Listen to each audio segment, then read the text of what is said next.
Hi, this is Dave Redder. This video is about the Singleton pattern, the first in a series of patterns that we'll discuss, and these are intended to be tutorial types of videos, as you can find out if you listen to the original, the introductory video that I've already created and is on on YouTube, the site.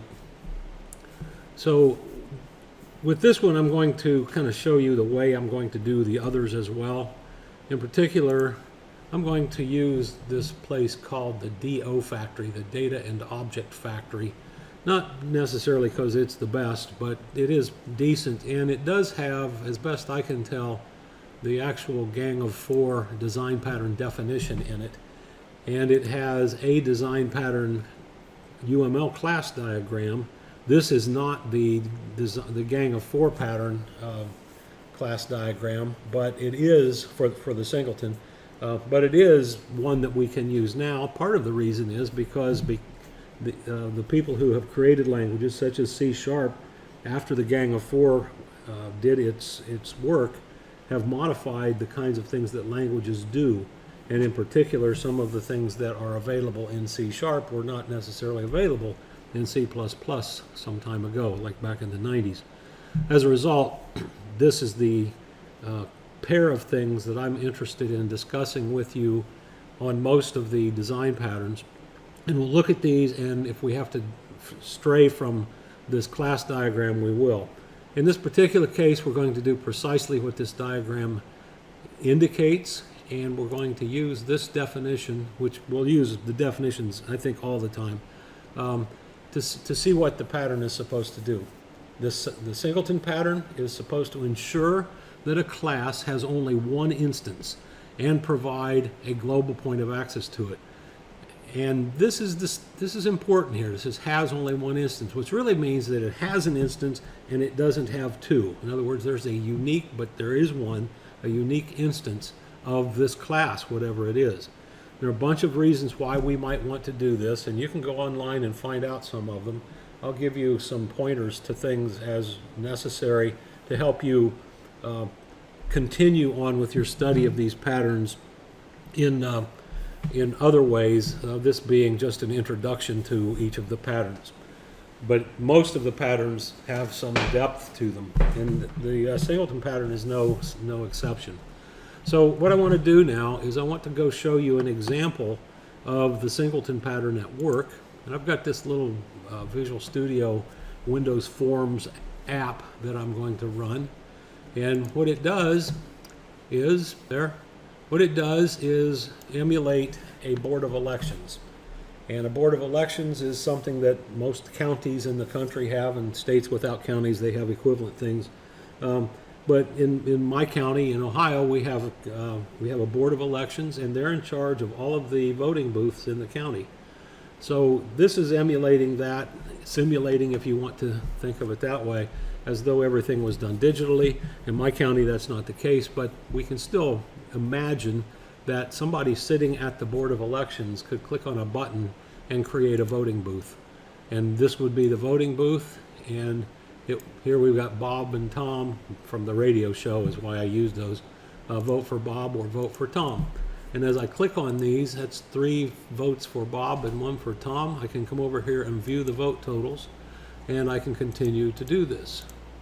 Well, of course, there's more than one voting booth in the county. There might be dozens or hundreds, depending on the size of the county. So I would like to be able to create additional voting booths. So I just keep clicking on create voting booth, and I keep getting another voting booth.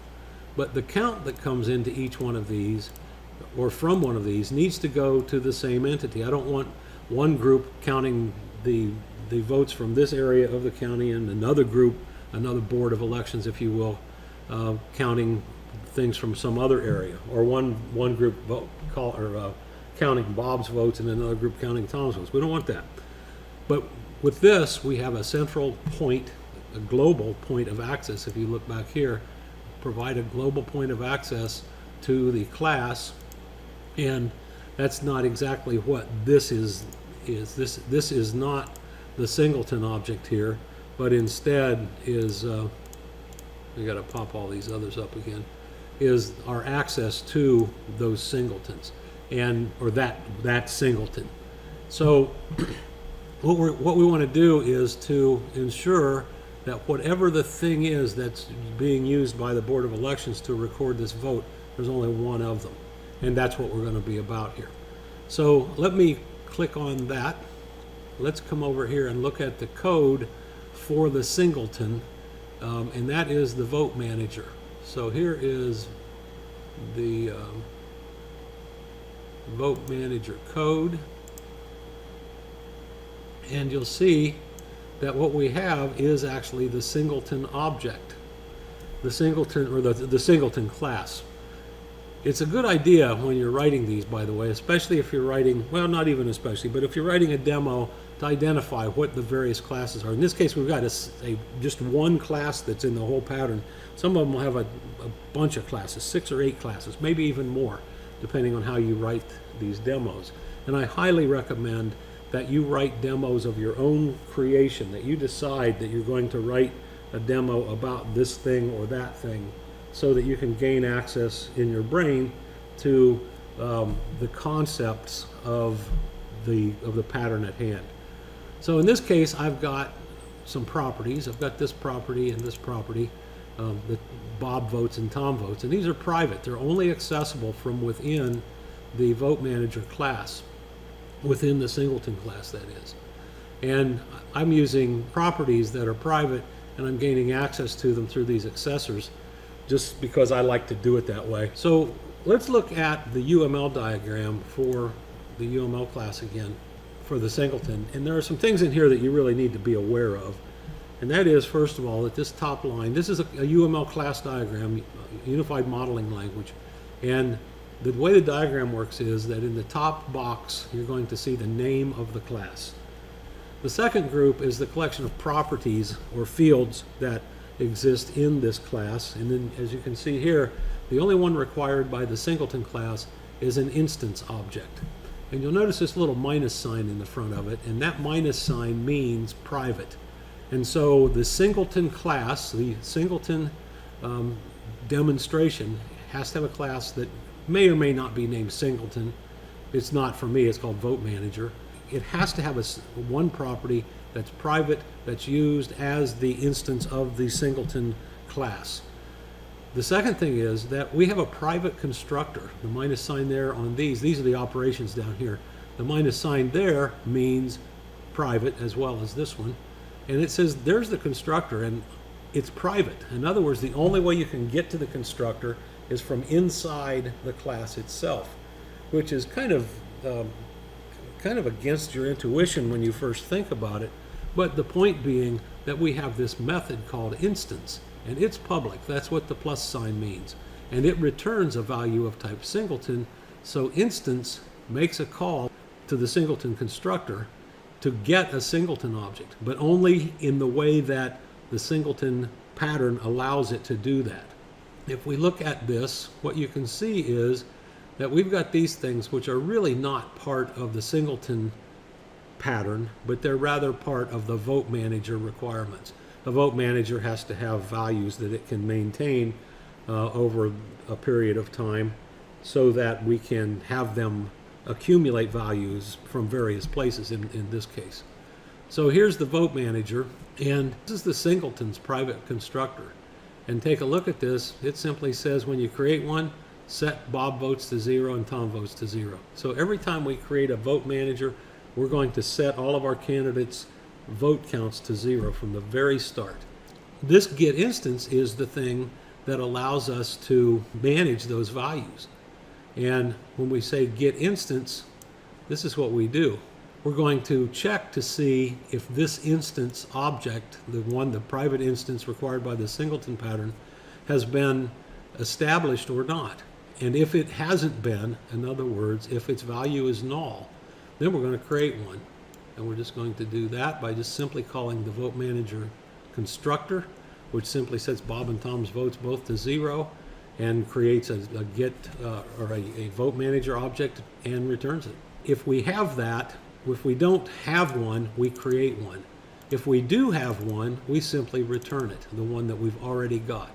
So as you can see, we'll end up with nothing but this one thing. The first time we create it, it establishes it, and from then on, as long as this thing's executing, as long as the vote manager is working, nothing happens, except we just keep passing the same thing back.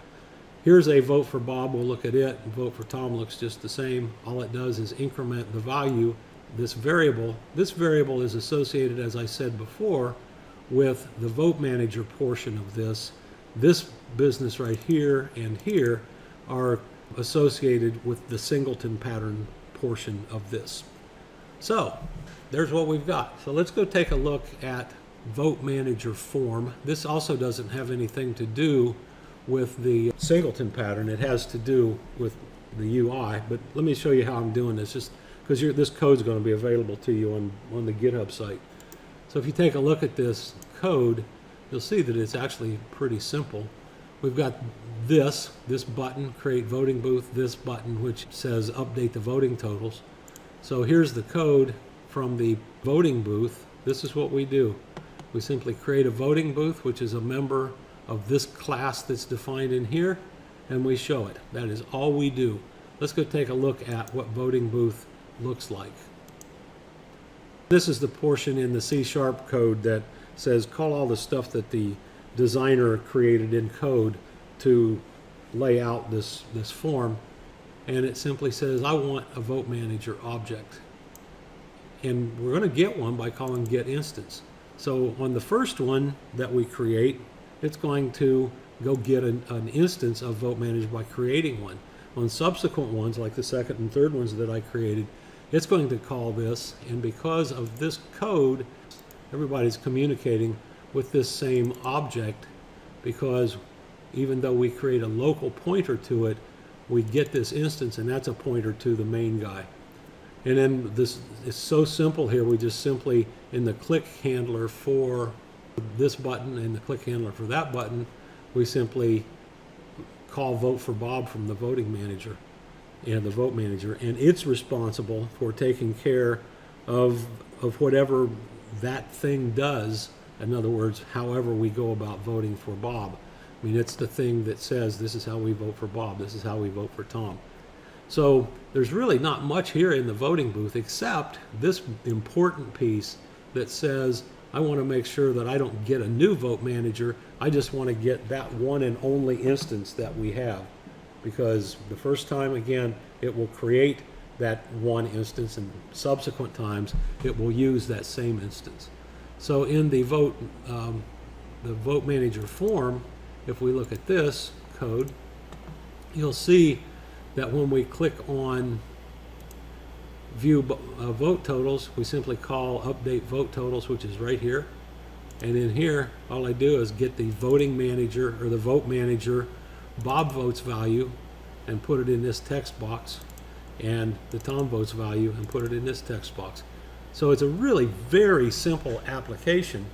And there are a few things that I need to tell you about. And that is that oftentimes we need to do things in a context other than in a single application. Maybe we have multiple applications. Maybe at each voting booth or maybe at each voting precinct we have some things established, and we may have multiple systems doing this.